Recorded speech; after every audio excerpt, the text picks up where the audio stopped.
of this story is something that is so obvious throughout it. All the coincidences and things that line up. The Lord has taken such care to craft this story. It's been my honor just to get to write it and share it. Welcome to the Extraordinary Lives podcast, where we talk about lives that go beyond the ordinary to the extraordinary, with the extra being Jesus. We'll be encouraged with amazing stories and helpful insights from the lives of ordinary people who have that extra, that supernatural difference that only Jesus can give. I'm your host, Ellen Bennett. Thanks for joining us. Hi, everyone. I am so excited to welcome Hayley Bennett Lyle to the show. Hayley is my daughter, and she has written an incredible book with many amazing stories that I am excited for you to hear about today and to make available to all of you as well. So welcome to the show. Woohoo! Thank you, Mom, for having me on for a second time. No favoritism here going on.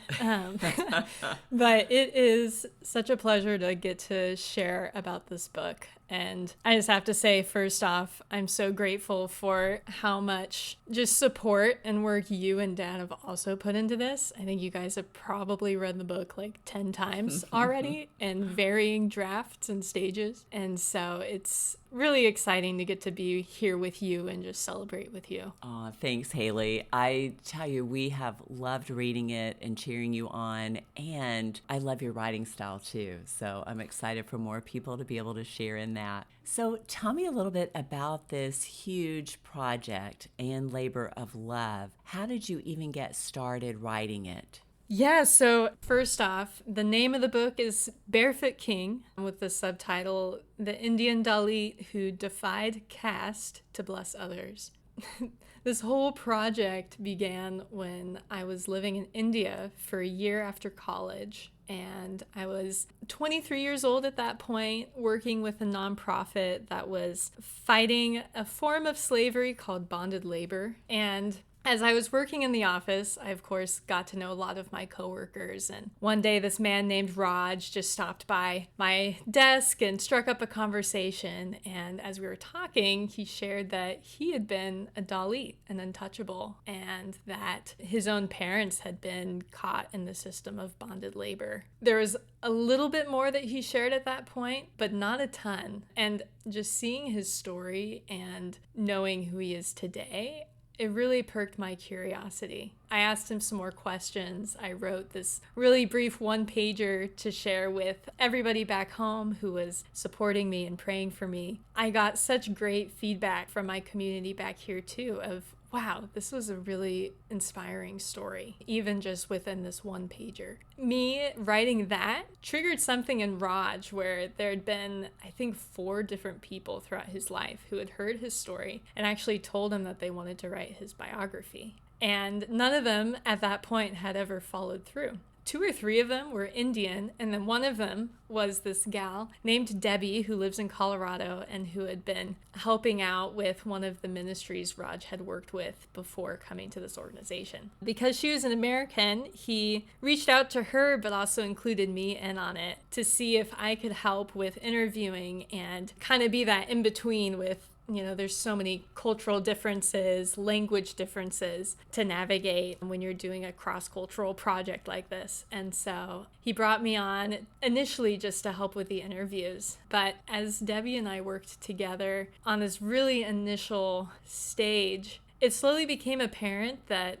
one, I had the whole story in my head. I knew the culture really well. And the other thing that became apparent was I started to realize I actually really wanted to write this story. When I came back home from that time in India, there was a couple weeks where it was this critical decision moment of, do I fully offer just to kind of pass on these interviews, or do I decide to really volunteer to take this project on myself? I was 23 years old again. I was in a transitionary period of my life. I didn't know what sort of career I wanted to pursue. I was needing to figure out that stage of my life as well. But I remember in those weeks just thinking through everything, and I was listening to the radio, and there was something that was said about how people who decide to take risks when they're young have far less regrets later in life, because whether the risk panned out or didn't pan out, there was something about just taking the risk that was really valuable. And then I was asking my parents, telling them, am I crazy to want to do this? Asking also some mentors in my life the same thing. And the answer I got back was, this sounds really worthwhile. And so kind of the final thing that pushed me over the edge was there's this really sweet prayer group happening. And I think it was my first Wednesday back to the States, starting to go through reverse culture shock, processing what's my life, what's next, all of these things. And they all prayed over me at the very end. And there was something in that moment of being prayed over, and then two connections that came directly out of that prayer group of these two different women that were both just so encouraging and adamant about this project and really assuring me, this is a really powerful, important thing. All of those things just kind of lined up for me to say, I feel like I'm still kind of a kid. I'm a young adult figuring out my life, but I can actually make this happen. And so why not? As I decided to do that, I again was blessed by another person who's been an author throughout his whole career, Mike Yorkie. He actually was previously on this podcast, who literally just invited me over to his house and showed me his whole process and how to write a manuscript. And with that structure and kind of knowing what I was getting into and that initial advice of, all right, here's how you do it, I was off to the races and churned out a really rough draft in 2 months and then returned to India to do some field visits. Got to visit a lot of places in person, talk to a lot of people that are significant to Raj's story, meet his family. And from there on out, it was kind of this long process of transitioning in my own life into work and a career, and also dating, getting engaged, getting married. Yes. So much life happens, but this project has been always there, always something that I keep returning to. After the rough draft, I think there's another 5 drafts after that, with people coming in and reading it, offering feedback, making refinements, getting more information, and with more interviews with Raj. It's been a long process, but very, very worthwhile in the end. And yeah, looking back on it all, it was a huge risk, and I'm so glad that I took it. So. That's great. Well, we are too, for sure. I am curious about the title. There are 2 words in it that I'd love for you to clarify a little bit. One is the term Dalit, which you mentioned also means untouchable. And the other word is caste, which is spelled C-A-S-T-E. Tell us a little bit about that, and maybe included in that will be why this project came about. Yeah, that's a great question. So a brief synopsis of the story and where Dalit and caste come into play is just looking at the Indian culture as a whole. For thousands of years, they've had something called the caste system, which is a very rigid hierarchy in the social structure where at the very top you have a group of people called the Brahmin. You have some other groups that are a little bit below that. There's one that's considered the warrior class. And then you have the Sudra, who are the main working class. And there's thousands and thousands of castes in India. They each kind of orient around whatever trade this group of people have had and passed down from generation to generation. But caste is very interesting because if you think about the feudal system in medieval times in the West, something that as Americans we study a lot in school, it's very similar to that. And this idea of nobility, nobody can marry into it. It's just, it is what it is. There's a lot of very strict rules and customs that really enforce this hierarchy, such as you can only marry within your caste. But it goes all the way into the types of food that you eat, the types of clothes that you wear, even the different types of art forms that are open to you to practice. So it's very tied with the economy, very tied with Hinduism, and kind of the whole idea that holds it together is this idea of karma, where you were born into this place, and the way that you move up is not through entrepreneurship or creating something new or anything by merit. It's actually by, are you pious and living the right kind of lifestyle so that when you die, you can be reincarnated into a higher caste. And that really changes the whole kind of mindset behind the entire culture. It's not so much trying to move up in castes. It's, how do I preserve what little entitlement I've been given? How do I preserve that by serving the castes that are above me, but more so than that, making sure that the castes that are below me stay below me. So there's a lot of pushing down and a lot of kind of clinging to what I would say entitlement of, this is my standing in society. So where all this comes down to with Dalits, Dalit has a few other terms. They're this group of people that are also called untouchable. If you're looking at government terms, they're termed scheduled castes in India, which is fairly important when you're looking at the laws and things that have been done to try to help with this whole situation. But essentially, this group, and I'll refer to them as Dalits, they are so low, they're not even considered part of the caste system. And for thousands of years, the word untouchable has been given to them because the type of work that they were doing would be things like burying the dead and things like sweeping the streets, cleaning the train tracks of all of the defecations from the toilets and the trains. Their tasks have been so dirty and demeaning, and somebody has to do them. They're the ones to do them. That all of society has tried to create the structure to essentially protect themselves from this polluting presence of this human being. It's really tragic to see how this rigid structure has, really oppressed these people for so long, down to what they're allowed to wear. You know, Dalits aren't allowed to wear shoes. That's where the barefoot side of the title comes from. Dalits have not been allowed to touch water. And so when it comes to wells, the higher castes have controlled these different resources, and a Dalit either has to have, his or her own well that's usually farther away in a much worse location, or they have to have somebody from a higher caste draw water for them, which you can imagine the higher castes are not very motivated to help. It's just not really part of the mindset of that culture. The Dalit people group are the most commonly stuck in these different forms of slavery, like bonded labor. They are the ones that are usually in the slums. They, for a while, have not been allowed to own land. They do not have access to education, all sorts of things. There's lots of complexities in the system of things that they have not been allowed to do for generations and generations that have kept them in their state. And so there's a lot of fatalism in the Dalit people. There's a lot of missed hope, I guess.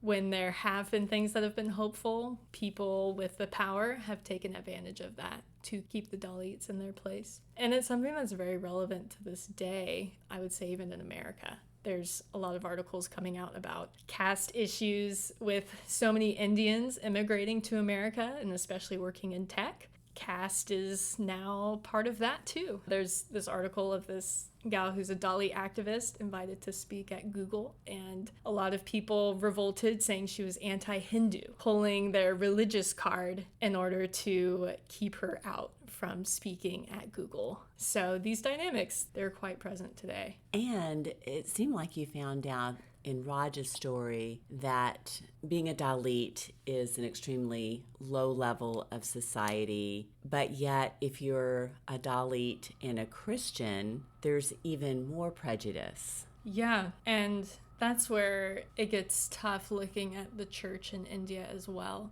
I love Raj's story because it shows the complexity here as well. The church in his village did not stick up for Raj in one of the most neediest times of his life because they aligned with caste. versus aligning with God.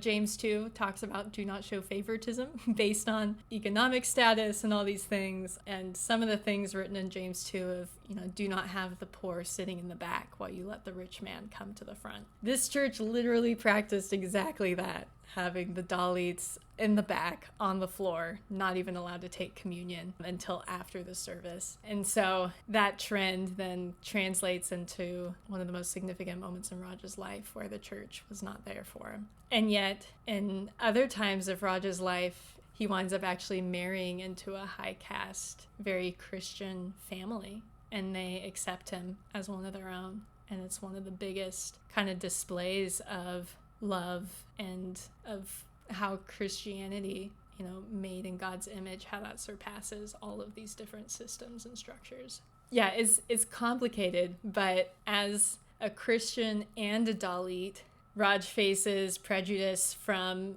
Hindus, he faces prejudice from Christians, and when it comes to different provisions that have been given in the government for Dalits to try to counteract the caste system, ironically, as soon as you convert to Christianity, even though nothing of your situation has changed and all the same prejudices and obstacles still comply to you as a Dalit, you are reclassified and you are no longer considered scheduled caste, which is that government term for Dalit, which means you are no longer able to access the special court systems given to Dalits. You're no longer able to access the different government provisions for education, scholarships, or government jobs given to Dalits. All these things that are incredibly necessary to counteract this caste system gets taken away simply because you converted to Christianity. And that's written in the law. It's called the Presidential Order of 1950 that says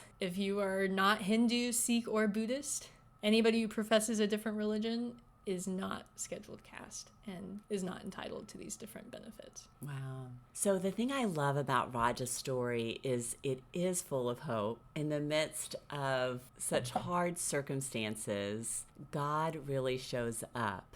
And Raj's life is one that is truly extraordinary because Jesus has intervened. Tell us a little bit about that. What is hopeful about this story? Yeah, that's a great question. So with this whole kind of dire scenario of Dalits and where they find themselves even today in India, Raj's story takes a very different turn. And there's a lot of different coincidences, I would say, that happen in his life that enable him to push beyond this. And looking at it, they're all just the grace of God. One of the first that starts off in this story is that there was a British missionary that came to Raj's area and built a school that allowed Dalit children to come and was even constructed in a place between the town and where the Dalits live, because another social restriction, they're not allowed to live with everybody else, so they have their own settlements outside of these towns. The school is built right in between the two, and Raj and his siblings were actually able to go to school as young kids.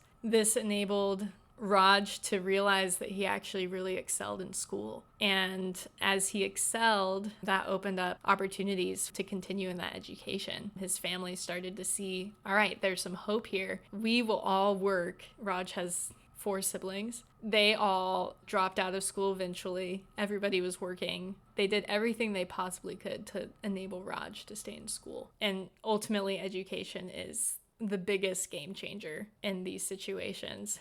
At some point, they came to a place where they actually couldn't provide for Raj's education anymore. Raj was going to have to drop out, and he was in high school at this point. And it was then that Raj discovered there is a local child sponsorship program that belonged to an international organization. They're called Bright Future in the book. I changed their name. And he joined the sponsorship program, and that was the first time he ever really started to hear about Jesus. It was that moment that really started to change his life. I think the sponsorship, that enabling him to stay in school, was massive. But what was even bigger than that was the person running that program, who was from North India. He was from higher caste background, but Christian. And he really embodied Jesus in some incredible ways. One of the biggest ways was he would actually visit Raj's village and visit Raj all the time, start to pour into those kids there. Something like that was completely unheard of for an outsider to be willing to step into a Dalit village. That simple act of doing that and building that friendship totally changed Raj's life. And every time Raj would ask this man, why do you do this? Why do you do what you do? This man would always reply, I do it because of Jesus. I love Jesus. And when Raj was 14 or 15 years old, he decided to give his life to Christ. Coming out of the Hindu background that he was, it was a complete transformation. Suddenly, he realized that he had worth and value just for being a human being. To put it in perspective, his dad's name is Andi, and the translation of Andi is worthless. His dad's name is actually worthless.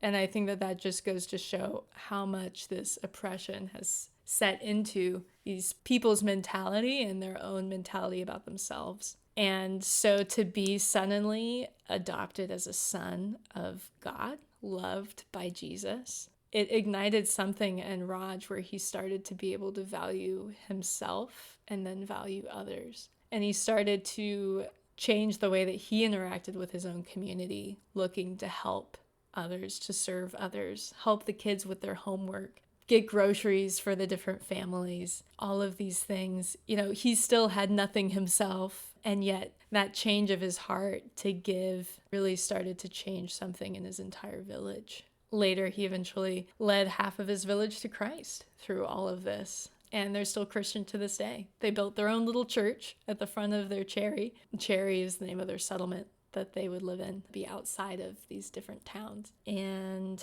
yeah, it's informed everything else he's done throughout his entire life. Speaking of names, tell us a little bit about how Raj got his name and what Raj means. Yeah, so this is the second half of the title. Barefoot comes from the fact that Dalits are not allowed to wear shoes. The word king comes from Raj's name, which means king. But Raj wasn't given this name as a kid because there's certain names that only certain castes can give their kids. And Rajendran, which is Raj's name, is not one of those. It's not accessible to a Dalit. And so when Raj was first born, he was actually named after a Hindu god. It's one of the Hindu gods of dancing. And when he started going to this school that was started by this British missionary, the teacher happened to be Christian. And his first day of school, I think she was probably bothered that the name was of a Hindu god. But she knew that he was a Dalit. And she chose on that very first day to enter his name as Rajendran instead of the name of this Hindu god, which is a very significant thing in that culture. If you have a name that is a Dalit name, every single person will know you come from the Dalit caste the first time they meet you or the first time they read your name. It's like it's written all over you.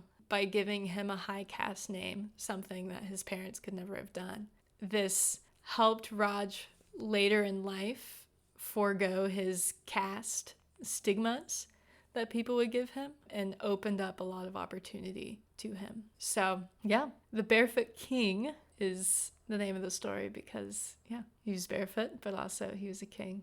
And I just love how there is this calling in that moment to Raj's actual identity. If we really are children of God, if Raj is a child of God, he is a king, and nothing can change that reality. No level of shame or mentality and prejudice put upon his people can alter the fact that he is created in the image of God. That comes first and foremost, and he's had to rediscover that, but it has been this calling out of his true identity. That's great. And then the subtitle is The Indian Dalit Who Defied Caste to Bless Others. And there's a lot to be unpacked in that, but I just find it so intriguing that in order for a Dalit to bless others, truly as Raj has blessed others, they have to step beyond their caste. They have to defy it in a certain way and step outside of it, because the way caste has been set up, it forces you to be in survival mode and just serving. And that's not a situation where you're truly seeking to bless others. You're just trying to get by. And so the fact that Raj has been able to step out of that has ironically enabled him to truly bless others of all sorts of castes and backgrounds. That's terrific. I would say the huge climax in the book is that Raj is almost killed for being a Dalit. Without giving too much away to this incredible story, do you want to share anything about that? Sure. This is where we see a lot of the interplay of the justice system in India, a lot of the complexities when there is such a social hierarchy that's been around for so long, and the interplay of seeking justice and solidarity. I think this word solidarity is really important here. Are we willing to stand with people who are marginalized? And how taking a stand together makes a massive difference. That's what brings change in these situations. Raj is essentially targeted for his caste by one of the high caste children. At that point, I guess they're 20s, so they're young adults in the village. And this man who targets him is the son of one of the most powerful politicians in the area. And that means that anything that is done against the son is also taken as done against this politician. He's powerful, he's very well networked, and he has basically all of the police, the government, the newspaper, everybody working for him. This son of this politician at one point slaps Raj, and so Raj is humiliated and he files a case through this special system given to the scheduled caste or Dalits. But when he files the case, and this just goes to show how ingrained this caste system is, instead of the police following through with the case, they inform this politician. So the son finds out. And that is what sparks the son gathering 20 other young men of the village to beat up Raj and almost kill him. What we see with this is then one of the most surprising moments of the story, where Raj's community actually comes around him and pleads for his life. For a group of people that have been so oppressed and so put down, there's this dynamic where they are in survival mode, and the way the system is set up, their survival completely depends on the upper caste, the people that employ them. And so when survival is at stake, you don't see a lot of people coming around together because they are sacrificing everything. And any little assurance that they have, because they've been forced to be dependent on these higher castes, they are forgoing everything to stand up for Raj in this moment. They plead for Raj's life. The beating stops, and then in one of the greatest acts of bravery, I think, in the whole story, Raj decides he's gonna file a case. And so he and his entire community go to this police station to file this case about him being beaten by this politician's son. And it is, the climax and defining moment of this book. It actually happens kind of midway through the whole book, because the rest of the story then goes on to explain what happened through this. I'll leave it at a cliffhanger. Does this police officer file the case, or does he not? You'll have to read the book to find out. But to see what happened because of that stance of solidarity in the community and the bravery shown by Raj and seeking justice within this broken system, it really changes the region with caste issues and eventually catapults Raj into what he's been doing in his career for his whole life, which is humanitarian work, really going to these different villages, whether they're Dalit or not. There's a lot of villages that are also of a higher caste, but they are in poverty. And he has spent his life pouring into these different communities and giving them the type of help that he needed as a kid, and really bringing lasting transformation. And those are just some incredible stories stories too that were really, really fun to read about and amazing. So Yeah. I know the readers will just love your book. I'm excited for them to be able to read it. Yeah. I'm excited to read it again. I think one of the themes throughout this book, and the reason why I found the story so important to write, is there's this constant theme of really going to the other, going to the person who is different, who is in a completely different situation, really seeking what is their true identity, seeing the image of God in these people who have been created by God, who are precious and sacred, calling out that as their identity, and just the amount of effort of embodying Christ through going to exactly where they are at, foregoing, any sort of restrictions by society, foregoing any, health and safety things as well. I think a lot of times we make a lot of boundaries just around, well, it's not safe. But to extend that degree of what I would call hospitality here, of fully opening up your heart and your life to a group that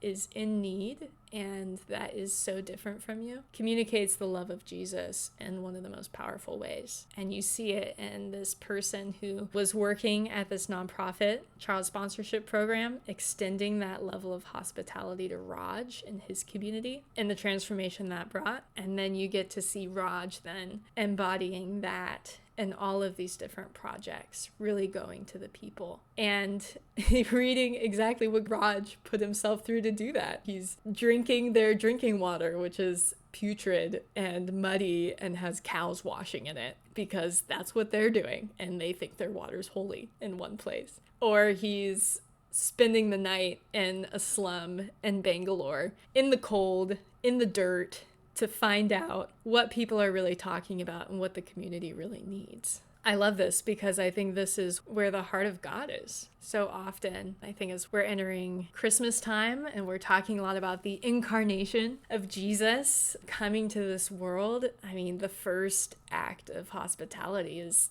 Jesus, who is fully God, choosing to become fully man, and the humiliation that comes with that, and the dirtiness and the messiness that comes with that, how he fully enters and takes on this very particular culture, and how he is also rejected by that culture, and yet he chooses to show this act of really entering humanity where humanity is at that point, to transform it. And I think as we are all in this journey of being a Christian, in my own walk, I'm always wondering, what is the heart of God? And I think a lot of the Christian journey is that question and seeking that. What is God's heart? Who is God? And what does that have to do with me? We learn so much about ourselves through seeking the Lord and his heart. Knowing his heart first shows us his heart for us and his heart for each other.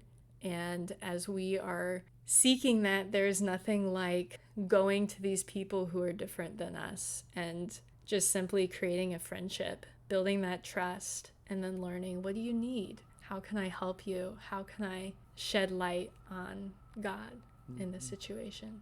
That's really good. And I think, too, when we see the value of everyone, we realize that they can help us as well and bless us as well. So just as Raj was able to bless others by kind of entering into their lives, I love that you brought out, too, that Jesus, here he is king, and he chooses to be born in a stable, not in a palace. So he did come to help the marginalized, to help all of us, because we all need him, but to just show his love of all people, that we're all valuable. Yeah. So I know that there have been some real challenges to writing the book, but also getting it published. You had hoped to publish this 2 years ago? Yeah. Almost 2 years ago. Wow. So why now? Yeah, so I concluded writing this right before my 26th birthday. That was my goal. I'm 27 now, so put in perspective, it's been a little while. Yeah, I think the challenge throughout this story has been overcoming cultural differences and also making sure this is always in the Lord's hands. And through all the ups and downs, writing a biography about somebody from a different culture who, English isn't their first language, it really, talk about embodying Christ and really stepping into this other world. It has been a constant practice of that, and having my eyes open to seek to understand, where is he coming from? What's going on in this story? Seeking to understand the nuances within these different situations. One of the other cultural differences is Raj, and this is very typical of India and Indian culture, communicating things that are difficult, communicating even disappointment, communicating, sorry, that isn't actually true, saying no about things is not practiced very much in Indian culture. And so for Raj as well, working through this, just trying to get down to the truth, it's taken a lot of building trust between me and Raj and having a lot of patience. There's one moment in Raj's story where I had been writing for a long time and I just started hitting this wall. It was this question of, okay, how did Raj get from point A to point B? Raj eventually started working with the same organization that had provided him with child sponsorship. He was with them for 15 years. And then at another point in his life, he has switched organizations. And so I was hitting this wall thinking, what happened here? And it wasn't until maybe a year and a half into interviews and writing this and maybe being in the second or third draft at this point where Raj and I finally had enough trust in our relationship for Raj to share. And essentially, he had been serving at this organization for 15 years. He deeply loved this organization, deeply cared about it. And he applied to become one of the kind of regional directors of this organization. And mind you, he had had some of the most successful projects in the entire organization.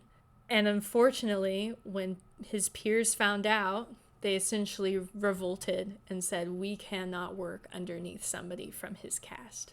And the organization dealt with it by dismissing Raj from the organization instead of confronting that issue. Even though Raj is completely the victim in that situation, what you see a lot of the time is there's a lot of shame that comes. A lot of shame that Raj has held about the situation and fear of it happening again, and how will people see him with that. And so it took over a year and a half of working on this project before he was comfortable enough to share that moment in his life, which was devastating.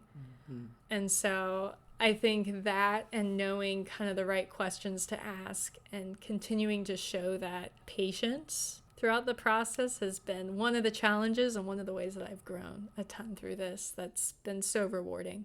And then the other challenge has been with publishing, because I finished this book almost 2 years ago. And essentially, right as I was about to publish this book, the organization that we had been working with reached out and said, wait, please don't publish this right now. And it turned out at that point in time, them, along with just about every other international Christian NGO in India, they were all facing the prospect that they might get kicked out of the country. And the way that the Indian government does this is they have this one license that they issue organizations to receive international funding.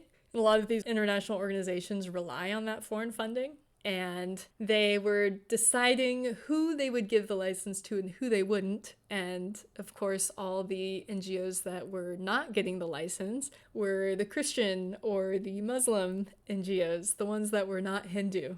So they were all undergoing this persecution at this point. Essentially with that, when they asked me, they asked for 2 months, and I knew this isn't going to be a 2-month thing. This is going to be really long. And I had to face this decision of, I own the book.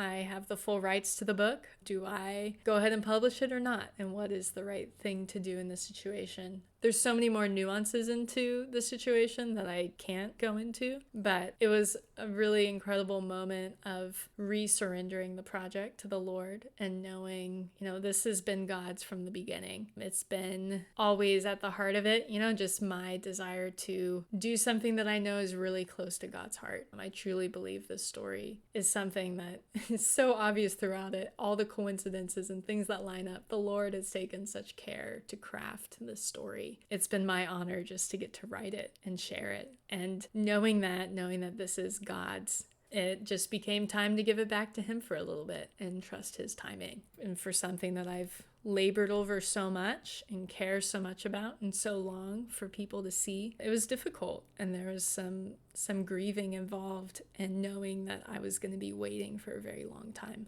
But yeah, a few months ago, I was in a conversation with Raj and some things had shifted and the window to publish was reopening. The biggest factor, Raj was really ready to publish as well. And I think he needed that time because I'll be honest, publishing this book does pose a risk to Raj. It's a risk that I am not taking. Raj is taking that. He's the one that lives in India. There's things that he really could be targeted for with this book. And it happens a lot in India, and he is taking that risk. Through all of this, Raj also became really just ready and more exacerbated. Why has this not been published yet?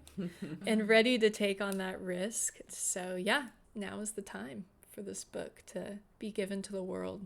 That is so exciting. Well, what are some ways that this book, even though it's written about India, relates to America today? This idea of caste actually really does pervade into these different issues with racial issues, gender issues. And so sometimes it's helpful to look at a culture that is so different from your own to then be able to see your own culture with new eyes. And yeah, stepping really deep into this has given my heart an empathy, a new empathy and deeper empathy for the issues of our nation right now.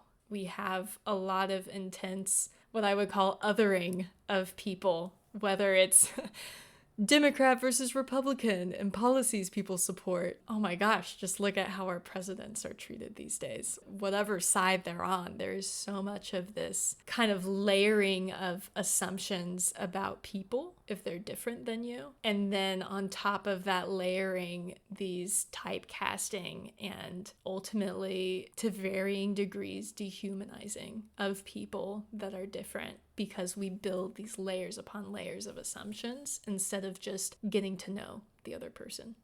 And so I think that those layers, as they build on top of each other, they really do make people stuck in varying degrees. And there are certain walls that are created of, you can't do this because of this trait. It's a trait that's not based on merit. It's a trait based on, in India, on your caste, your family name, or based on skin color, or based on your gender, all of these different things. And so, yeah, I think America is farther along than India in a lot of these, and that is such a blessing. And yet we can't get too comfortable. There's still work to be done. And I think we need to, even more so now that these things aren't initially as obvious as they might be, we need to really seek to understand those that are different than us and really seek to understand their experiences, to know what are the issues that we have, what are people facing today.